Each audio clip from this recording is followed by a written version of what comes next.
एक छोटे से गांव में रामू नाम का किसान रहता था। उसकी जमीन बहुत कम थी, बस इतना कि एक छोटे से खेत में गेहूं, मक्का या कभी कभी सरसों उगा सके। बारिश का भरोसा भी नहीं था, कभी ज्यादा हो जाती, कभी बिल्कुल नहीं।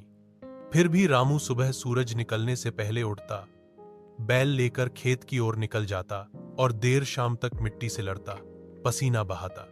रामू के घर की हालत बहुत साधारण थी। छप्पर की छत, मिट्टी की दीवारें और दरवाजे पर टंगी पुरानी लालटेन। उसकी पत्नी गीता दिन भर घर के काम संभालती, बच्चों को पढ़ने के लिए प्रेरित करती। रामू के दो बच्चे थे, सोनू और मोनू, जो स्कूल जाने के साथ साथ पिता की खेती में भी मदद करते थे। एक साल सूखा पड़ा। खेत में बीज बोए तो सही, लेकिन पानी की कमी के कारण फसल आधी भी नहीं उग पाई। कर्ज चढ़ गया।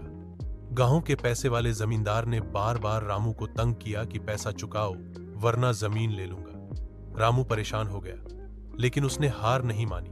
उसने गांव के किनारे की खाली जमीन पर सब्जियां उगानी शुरू की और रोज सुबह सुबह शहर के हाट में बेचने जाने लगा। धीरे धीरे उसकी मेहनत रंग लाई। लोगों को उसकी ताजी और सस्ती सब्जियां पसंद आने लगी। कुछ सालों में उसने कर्ज चुका दिया और अपने खेत में ट्यूबवेल लगवाया ताकि बारिश पर निर्भर न रहना पड़े। रामू ने अपने बच्चों को पढ़ाया लिखाया और जब सोनू ने कॉलेज से डिग्री ली तो गांव के लोग हैरान रह गए। अरे, रामू का बेटा पढ़ लिखकर अफसर बन गया। रामू अब भी खेत में काम करता है, लेकिन उसके चेहरे पर चिंता की जगह संतोष की मुस्कान रहती है। वह जानता है कि मेहनत, धैर्य और उम्मीद से इंसान अपनी तकदीर बदल सकता है।